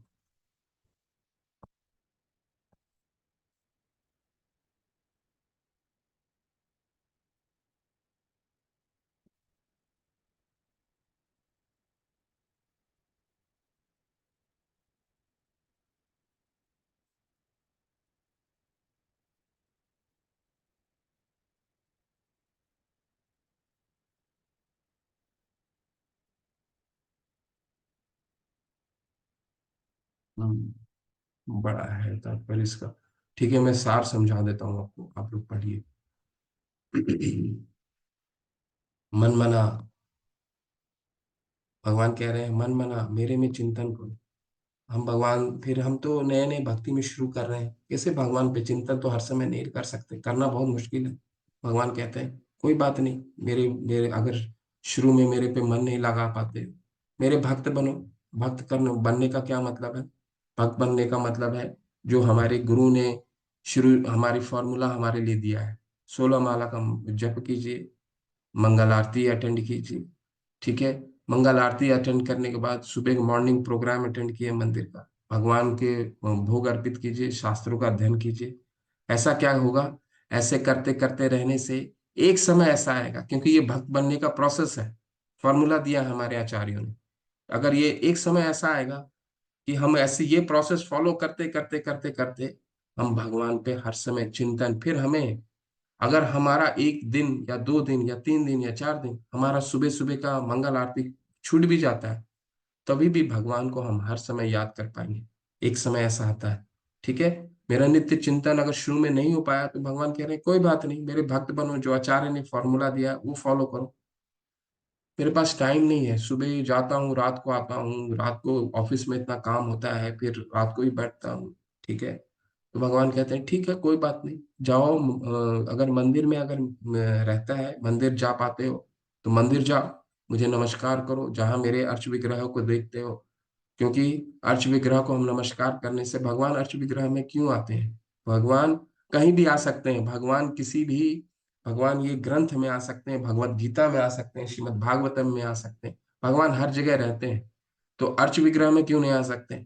ठीक है, तो भगवान हमारी प्रेम स्वीकार करने के लिए अर्च विग्रह में रहते हैं। तो हमें कैसे एक्सेप्ट करेंगे? वो हमारी सुविधा के लिए अर्च विग्रह है, हम उसको अपनी अबुद्धि अज्ञान के कारण बोलते हैं वो मूर्ति है। वो मूर्ति नहीं, वो अर्च होता है, अर्च विग्रह। भगवान हर तरह के विग्रह में अपने आप लाते हैं, और हम अब वो आते हैं और हमारी प्रार्थनाएं और हमारी सेवाओं को स्वीकार करने के लिए वो हमें स्वीकृति प्रदान करते हैं। नहीं तो हमें तो कितना कष्ट होगा भगवान को ढूंढने में। इसलिए अर्च विग्रहों के माध्यम से भगवान हमें हमारे प्रार्थनाओं को, हमारी सेवाओं को एक्सेप्ट करने के लिए आते हैं। ठीक है, वो भी समय नहीं मिलता है, मेरी पूजा करो, ठीक है। जहां भी मिलता है, समय मिलता है, घर में मिलता है, शाम को, शाम के समय सब परिवार मिल करके थोड़ा सा पूजा कीजिए। सब परिवार नहीं मिल पाते, 2 लोग 3 लोग मिल करके आरती कीजिए, छोटा सा आरती कीजिए, एक छोटा सा कीर्तन कीजिए। भगवान कह रहे हैं कि जब कीर्तन करने लगोगे, एक समय ऐसा आएगा कि मेरे अर्च विग्रहों को जाकर नमस्कार भी करने लगोगे। नमस्कार करने लगोगे तो कभी एक समय ऐसा आएगा कि तुमको मेरे में आसक्ति होने लगेगी, और मेरे भेजे पार्षदों के द्वारा जो उन्होंने फॉर्मूला बनाया है वो फॉर्मूला फॉलो करने लगोगे। और एक टाइम पे फॉर्मूला फॉलो करते करते करते करते ऐसा समय आएगा, मन मना होने लगेगा, यानी भगवान का हम नित्य चिंतन कर सकते, नित्य चिंतन करने लगेंगे, ठीक है। तो ये हमारे लिए भगवान भगवान जो है हमारे लिए इंस्ट्रक्शन दे रहे हैं। मन मना भव मद भक्तो मध्याजी माम नमस्कुरु मामे वैशाशी युक्त एवं महात्मानम मत परायण। मेरी मुझे नित्य चिंतन करो, मेरी भक्ति करो, मुझे नमस्कार करो और मुझे पूजा करो। ये 4 इंस्ट्रक्शंस हैं भगवान की, ठीक है। ये सार है। और बहुत आप लोग अगर कुछ एक श्लोक अगर आपको स्मरण करना है तो ये श्लोक को आप याद कर लीजिए, शुरू के ही दिन में ये श्लोक याद कर लीजिए और इसको बार बार रटन पठन करते रहिए, ठीक है। हरे कृष्ण। ये आपका इस प्रकार श्रीमद् भगवद गीता के 9वें अध्याय परम गुह्य ज्ञान का भक्ति वेदांत तात्पर्य पूर्ण हुआ। हरे कृष्ण। कल भी बहुत महत्वपूर्ण है, ये भी 9वां अध्याय और 10वां अध्याय बहुत ज्यादा महत्वपूर्ण है। हरे कृष्ण। आज इतने कम लोग क्यों हैं जबकि आज छुट्टी का दिन है? ठीक है, एनीवे।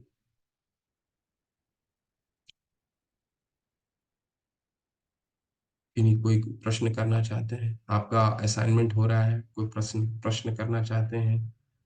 किसी का कोई संशय है? आप जितने लोग आते हैं आप लोग सब कोशिश कीजिए कि अगले लेवल में आइए और ये अपना आध्यात्मिक जर्नी जो है वो आगे अग्रसर करिए।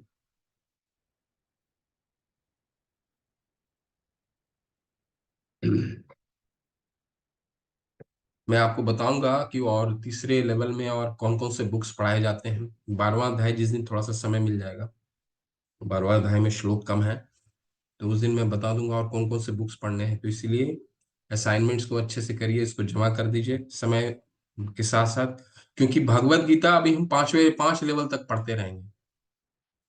ठीक है, तो ये मत घबराइए कि इस बार नहीं समझ पाए हैं तो अगला बार समझेंगे। अभी 5 बार पढ़ेंगे। ठीक है, हम 5 बार हमें पढ़ना है, और हम सेल्फ स्टडी कम से कम हमें मिनिमम 10 बार करना है, तब हम कुछ समझ पाएंगे। तो इस में कुछ विचलित मत होइए कि हमने ये नहीं पढ़ा, वो छूट गया। कोई कुछ भी नहीं छूटा है आपका। कुछ अगर छूट भी गया है, उसको स्वयं अध्याय कीजिए, स्वाध्याय कीजिए, असाइनमेंट कंप्लीट कीजिए, और लेवल 3 में आइए। लेवल 3 में दोबारा भगवत गीता है। लेवल 4 में भी दोबारा भगवत चार चौथा बार है, और फिर और डिटेल्ड स्टडी है। ठीक है, पांचवें लेवल में तो भगवत गीता हर हर लेवल पे है। ठीक है, तो बिल्कुल आप आगे बढ़िए। जी, रुचिका सिंह माता जी, प्लीज हरे पूछिए। कृष्णा प्रभु जी। हरे कृष्णा माता, प्लीज। प्रभु जी एक बार ये आप मिश्र भक्ति दोबारा समझा देंगे प्लीज। हम्म मिश्र भक्ति में एकत्वेन पृथक्त्वेन विश्वतोमुखम, बस ये 3 शब्द याद रखिए, यही मिश्र भक्ति है। ठीक है, अच्छा जी, ठीक है प्रभु जी। एकत्वेन, एकत्वेन का क्या मतलब हुआ? एकत्वेन होता है कि ध्यान योगी जो हमने छठे अध्याय में पढ़ा था, वो समाधि के बाद वो क्या करना चाहते हैं, वो सोचते हैं कि भगवान एक निराकार तत्व है, और उस तत्व में हम मिल जाएंगे, एक हो जाएंगे। उसको हाँ जी। एकत्वेन बोला जाता है। ठीक है, हम्म। देखिए उस स्तर में भी क्या होता है, वो ब्रह्म के लेवल में तो पहुंच जाते हैं, लेकिन ब्रह्म के लेवल में हम 12वें अध्याय में और इसको डिटेल में मैं आपको समझाऊंगा। अर्जुन का इसी पे ही प्रश्न है। फिर भी एक आपको ब्रीफ में थोड़ा सा शुरुआत में जानने के लिए, ब्रह्म स्तर में तो पहुंच जाते हैं, लेकिन वहां पहुंचने के बाद वो भगवान के साकार रूप को नहीं देख पाते, तो वहां पे उनका पतन होने का चांसेस होता है। पतन, दोबारा गिरने का। कैसे? दो तरीके से। एक तो वो अपने आप को क्योंकि वहां सिद्धि बहुत प्राप्त हो जाती है, सिद्धियां हाँ जी। प्राप्त हो जाती हैं, तो खुद को भगवान समझने लग जाते हैं। ठीक है, तो वहां एक पतन होता है। दूसरा, वहां कुछ कुछ एक्टिविटी नहीं देखते। अब यहाँ तो लोग भगवान का डेली नाच रहे हैं, भगवान के साकार रूप के सामने नाचते हैं, भगवान के साकार रूप को देख सकते हैं, उनको उनको सजाते हैं, उनके लिए फूल लगाते हैं, उनके लिए भोजन बनाते हैं। तो साकार रूप को देखना और निराकार, आप खुद खुद इस चीज को चिंता कीजिए, कोई निराकार रूप में एक्टिव कैसे रह सकता है? तो उस हाँ जी। स्थिति में पतन हो सकता है, उसको एकत्वेन बोला जाता है। सेकंड होता है पृथक्त्वेन। पृथक्त्वेन मतलब कि मुझे छोड़ करके देवताओं की पूजा कर रहा है। भगवान कह रहे हैं ठीक है, कोई बात नहीं, वो अवधि पूर्वकम है, इनडायरेक्टली है, वो त्रुटिपूर्ण ढंग है। तुम सीधा जड़ में पानी डालो, तुम टहनियों को, पत्तों को क्यों पानी डालते हो? ये पृथक्त्वेन है। और विश्वतोमुखम, विश्वतोमुखम है भगवान का विराट रूप का पूजा करना है। भगवान का विराट रूप का विराट रूप हम पूरा डिटेल में 11th चैप्टर में पढ़ेंगे। उनके शरीर में ही सारा ब्रह्मांड है, सूर्य है, वो एक रूप है भगवान का, वो इमेजिनरी है बट है, रूप हाँ है। जी। बहुत लोग उसको भी पूछते हैं। ठीक है, तो ये 3 जो है, ये है हाँ जी। आपका मिश्र भक्ति के मिश्र भक्ति। ठीक है ठीक है प्रभु जी। प्रभु जी एक और क्वेश्चन है।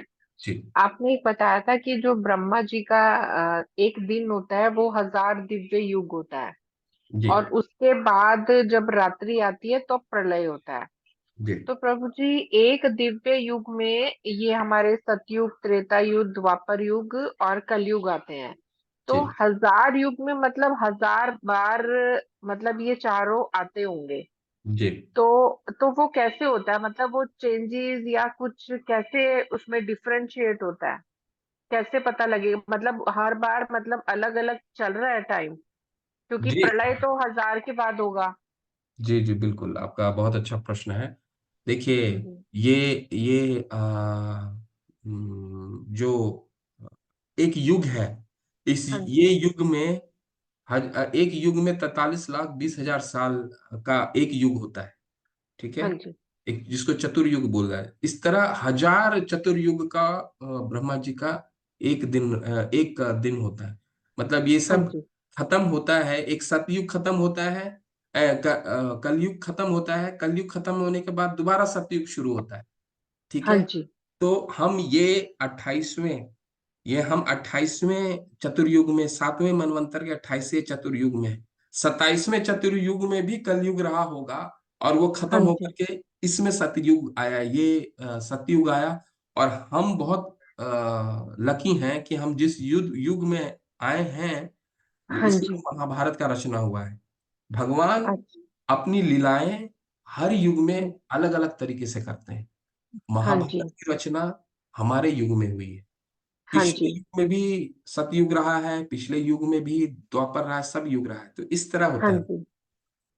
तो प्रभु जी, इसका मतलब कि ये जो कलयुग चल रहा है इसके अंदर मनवंतर अलग अलग चेंज होंगे, जिसमें कि ये चारों अलग से आएंगे क्या? ऐसा है जैसे आप 27वां बता रहे हो अभी चल रहा है? नहीं नहीं, माता जी, 14 दिव्य युग का, 71 दिव्य युग का एक मनवंतर होता है। 71 दिव्य युग। हाँ एक जी। 71, 71 दिव्य युग का एक मनवंतर होता है। हाँ जी। तो अभी जैसे 43,20,000 साल का एक दिव्य युग हुआ, उसको गुना हाँ जी। कीजिए 71 से, तो एक हाँ मनवंतर होता है। हाँ जी। तो इस तरह के 6 मनवंतर गुजर चुके हैं, ये 7वां मनवंतर है जिसमें हम लोग हैं। इस 7वां अच्छा जी। मनवंतर में भी 27 हाँ जी। दिव्य युग खत्म हो चुका है, हम 28वें में हैं, ठीक है। अच्छा जी। ठीक है, तो इसको इसको अगर कैलकुलेशन आपको और समझना है तो एक दिन और, जब छोटा क्लास हो, तो उस दिन हाँ आपको जी। पूरा अच्छे से और समझाएंगे, थोड़ा थोड़ा सा भी डाउट। हाँ प्रभु जी, इसको थोड़ा सा डिटेल में समझाइए। एक चीज और माइंड में आती है कि जी जी। जैसे इसमें अलग अलग चेंज होता है, जैसे सतयुग त्रेता, तो जैसे ये साइकिल एक चल रहा है, तो इसमें भी फिर जैसे हम कभी कभी देखते हैं कि लोग ज्यादा पूजा पाठ में है या उसमें है, तो क्या उसका रीजन ये होता है? माता जी, नहीं नहीं, ऐसा नहीं है। देखिए, हाँ जी। सब सब युगों का युग धर्म होता है, हाँ ठीक है। जी। जैसे सतयुग का युग धर्म था आपका मेडिटेशन। मेडिटेशन हाँ मीन्स जी। ध्यान। हाँ जी। 10,000, 20,000 वर्ष लोग, कदरमा मुनि ने 10,000 वर्ष तप किया था। फिर हाँ आपके जी। हिरण्यकशिपु ने 10,000 वर्ष तप किया था। तो वो युग हाँ जी। धर्म था। उसी हाँ तरह जी। आपके त्रेता युग में, जिस युग में भगवान राम आए, उस युग का युग धर्म था आपका यज्ञ करना। हाँ एक जी। पहला में मेडिटेशन था, सेकंड में यज्ञ करना, बड़े बड़े यज्ञ किए जाते थे, ठीक है। हाँ जी। श्वमेध यज्ञ, जहाँ पे घोड़ों का बलि दिया जाता था। लेकिन वो यज्ञ का ये होता था कि इसमें ब्राह्मण लोग इतने गुणी होते थे कि हाँ जी। यज्ञ क्या, एक्चुअली यज्ञ का उद्देश्य क्या होता था कि पशुओं को बलि दे करके उनको उच्च जीवन प्रदान करना रहता था। तो उनके मंत्र में इतना शक्ति था कि उनको हाँ जी। बलि दे करके उनको हायर योनि दिया जाता था उनके मंत्रों। ये था आपका त्रेता का। हाँ द्वापर जी। का था मंदिर पूजा, ठीक है। हाँ जी। अर्च विग्रहों की पूजा द्वापर युग, जिसमें महाभारत का रचना हुआ, हाँ उसमें जी। द्वापर युग धर्म था।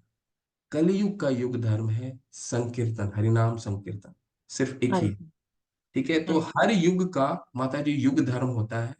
और हाँ जैसे अब जी। अगला युग आएगा, तो उसके बारे में युग धर्म अलग होंगे, ठीक है। उसका अच्छा जी। सतयुग का युग धर्म अलग होगा, द्वापर का अलग होगा, त्रेता का अलग होगा, द्वापर का होगा, कलयुग का। हाँ जी। हमारे में है हमारी जो युग है उसमें ये चार जो चीजें मैंने बताई, वो है हाँ युग, जी। ठीक है ठीक है बाबा। प्रभु जी। हाँ जी, लेकिन एक बारी जरूर इस पे कभी टाइम हो ना, तो आप एक बारी अच्छे से डिस्कशन और कीजिएगा, समझने में और आसानी होगी। हाँ हाँ, समझे में, वो एक्चुअली मैं चार्ट निकाल के दोबारा आपको समझाऊंगा, ठीक है। ठीक है प्रभु जी। हाँ जी। हरे कृष्णा प्रभु। हरे कृष्ण माता। सुदीप्ता माता जी, हरे कृष्ण। हरे कृष्ण प्रभु जी। हरे कृष्ण माता।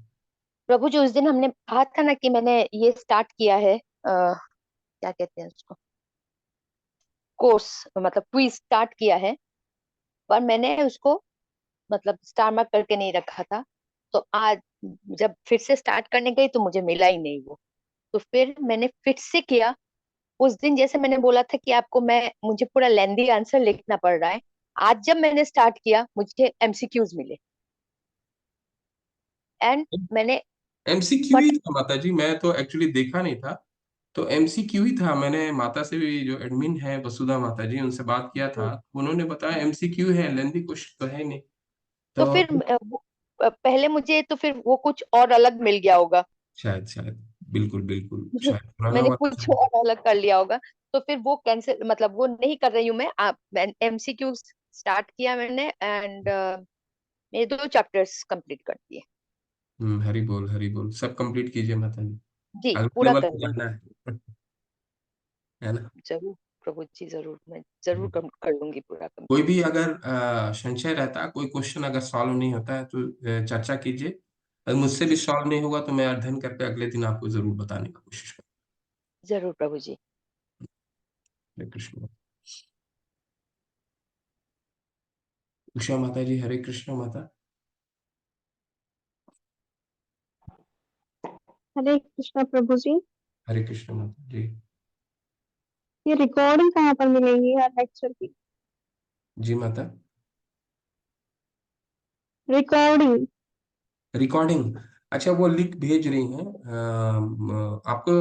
अप टू थर्सडे का रिकॉर्डिंग मिल गया होगा, सिर्फ फ्राइडे की रिकॉर्डिंग अभी तक नहीं होगी। प्लेलिस्ट गई होगी आपके ग्रुप में, वो प्लेलिस्ट को देख लीजिए। तो फ्राइडे का और आज का रिकॉर्डिंग शायद आपको कल मिल जाना चाहिए। वो प्लेलिस्ट है, उस प्लेलिस्ट में हर दिन का रहेगा मतलब, तो देखिएगा। प्रभु जी, मैंने एक बुक के लिए कई बार रिक्वेस्ट की लेकिन वो अवेलेबल नहीं हो पा रही है। क्या नहीं हो पा रही है मतलब? एक बुक के लिए मैंने कई बार रिक्वेस्ट की है लेकिन वो अवेलेबल नहीं हो पा रही है, ऑनलाइन पीडीएफ। कौन सी बुक है? कृष्ण भावनामृत की ओर पहला कदम। अच्छा, कृष्ण भावनामृत की ओर पहला कदम, ठीक है माता जी, मैं देखता हूँ। हरे कृष्ण प्रभु जी। हरे कृष्ण, मैं देखता हूँ। हरे कृष्ण, वंदना माता जी, आपके क्या प्रश्न है माता, प्लीज बोलिए। हरे कृष्ण प्रभु जी। हरे कृष्ण माता। प्रभु जी, भगवान का परम धाम कहाँ है? जैसे 14 लोग आपने बताए, 6 ऊपर है, 7वें में अपन है और 7 अपने से नीचे हैं।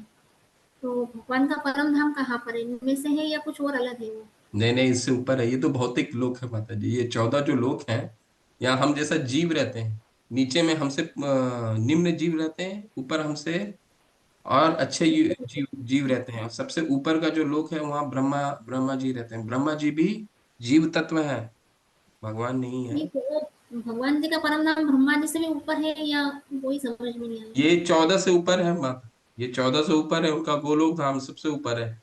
एक दिन आपको गोलोक का चार्ट दिखाएंगे। गोलोक का चार्ट वैसे कॉम्प्लेक्स है बहुत, समझना दो उसके लिए अपने आप में वो बहुत बड़ा सेशन होता है, 3-4 घंटे का सेशन है। पर वो जो गोलोक का चार्ट जो है, रुकिए अभी अगर आपको छोटा सा दिखा देता हूँ। जैसे हम ज्योग्राफी में अपने ये पढ़ते हैं ना, एटलस, हाँ। तो उसी तरह आध्यात्मिक जीवन का एटलस को कहते हैं गोलोक का चार्ट।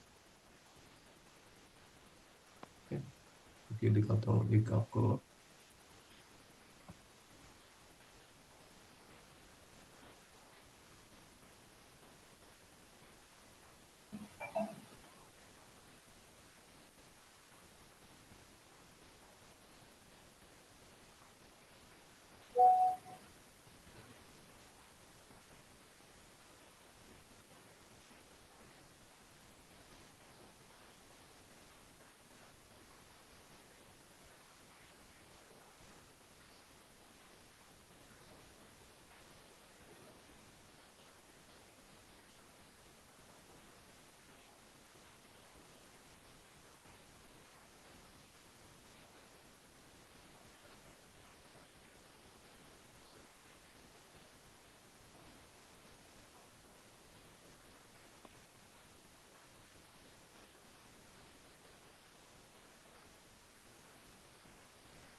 ये देखिए, ये गोलों का शाट है। ठीक है? ये अपने आप में बहुत ही ये है, ये भौतिक जगत है जो उस दिन मैंने आपको दिखाया। तो इसमें तो भगवान नीचे कहाँ नीचे दिख रहे हैं ना, इनके ऊपर दिख रहे हैं 6 तो। हाँ हाँ, ये विष्णु है, महाविष्णु है। इनका काम ये है, ये पुरुष अवतार है। सबका अपना अपना काम होता है ना, सबका फंक्शन है। इनका काम है ये भौतिक जगत को चलाना। बोलते हैं ना, संहार। हम्म, ब्रह्मा जी क्या करते हैं? सृष्टि करते हैं। विष्णु क्या करते हैं? ब्रह्मा विष्णु महेश बोलते हैं ना। विष्णु का काम क्या? पालन करना। और महेश का काम है संहार। तो ये वो विष्णु हैं जो इसका पालन करते हैं, इसको चलाते हैं। ठीक है? हम्म, ठीक है, तो इसका 3 विष्णु होते हैं जिसको पुरुष अवतार बोला जाता है। सबसे पहले होते हैं कार्णोदक्षाय विष्णु। कार्णोदक्षाय विष्णु कारण सागर में लेटे रहते हैं और अपने बुलबुले से हर ब्रह्मांड, उनका जो एक एक बबल होता है वो ब्रह्मांड के रूप हम्म, में। ठीक है? हाँ, हर हाँ, ब्रह्मांड में वो अपने आप को दोबारा एक्सपैंड करते हैं, ये विष्णु के रूप में। गर्भोदक्षाय विष्णु, ये गर्भक ओशन हम्म, में लिखते हैं। और इनके नाभि कमल से ये ब्रह्मा जी की उत्पत्ति होती है। यहाँ ब्रह्मा जी आए हैं, देखिए। हम्म, हम्म, और ये ब्रह्मा जी का मुख्य काम इनको दिया गया है कि तुम जाओ सृष्टि का रचना करो। फिर ये ब्रह्मा जी इस सारे लोकों को बनाते हैं, देवताओं को बनाते हैं, सबको बनाते हैं। ठीक है? ये हम्म, ये सृष्टि का निर्माण का काम है ब्रह्मा जी का। और ये सृष्टि की अधिष्ठाता देवी है दुर्गा, दुर्गा देवी। हाँ, ठीक है? ओके। जी। ये देखिए, कार्नो दक्षाय विष्णु यहाँ है। ये ब्रह्मांड की देखिए, बबल निकल रहा ब्रह्मांड से ऊपर है। है। हाँ, ये बबल निकल रहा है, ये बबल है, सारे ब्रह्मांड है। हाँ, ठीक है? ये शंभु है, शंभु यहाँ, ये भौतिक जगत से ऊपर ये माया देवी जो है ये चलाती हैं। और ये हम्म, उनका शंभु है। ठीक है? ये ब्रह्म ज्योति है। ब्रह्म जो ये यहाँ से निकल गए, ये भौतिक जगत से आप निकल गए तो ये ब्रह्म ज्योति है। ठीक है? अच्छा, तो ब्रह्मा। यहाँ पे हाँ, जो मुक्ति होती है लास्ट जो पहुंचते हैं पूरे सारे हाँ, चीज को यहाँ पार तक करके फंस, वहाँ ये पहुंचते यहीं हैं। आकर के ब्रह्म ज्योति में, ठीक आपने समझा, लीन ब्रह्म हो ज्योति जाते नाम फंसते हैं। हैं, हाँ, लीन हो जाते हैं। ठीक है? और इसके ऊपर है ये वैकुंठ धाम। ठीक है? ये अयोध्या धाम, वैकुंठ धाम, यहाँ भगवान राम रहते हैं। अच्छा। ठीक है? और ये है आपका, यहाँ मथुरा धाम है, नीचे मथुरा धाम है। आप बोल रहे होंगे ये तो यूपी में है। तो ये यूपी में मथुरा धाम है। ये क्या जी। है? ये मिरर इमेज है। हम जो भी पृथ्वी में देख रहे हैं ये मिरर इमेज है। और ये है गोलोका धाम। ये सबसे ऊपर है गोलोका धाम, जहाँ भगवान अ, राधा रानी के साथ रहते हैं और इनके चारों ओर सखियां हैं, और ये धाम है। ठीक है मैम? ठीक प्रभु जी। ये माता जी को भेज बोलता हूँ, ये गोलों का चार्ट आप लोग को भेज देंगे। हाँ, थोड़ा सा जूम करके और समझने की कोशिश करेंगे इसमें। ठीक। ठीक है। हरे कृष्ण। ठीक है, चलिए चलते हैं। वाञ्छाकल्पतरुभ्यश्च कृपा सिन्धुभ्येव च पतितानां पावनेभ्यो वैष्णवेभ्यो नमो नमः। अनंत कोटि वैष्णव वृंद की जय। श्रील प्रभुपाद की जय। नामाचार्य हरिदास ठाकुर की जय। हरे कृष्ण आप सभी को।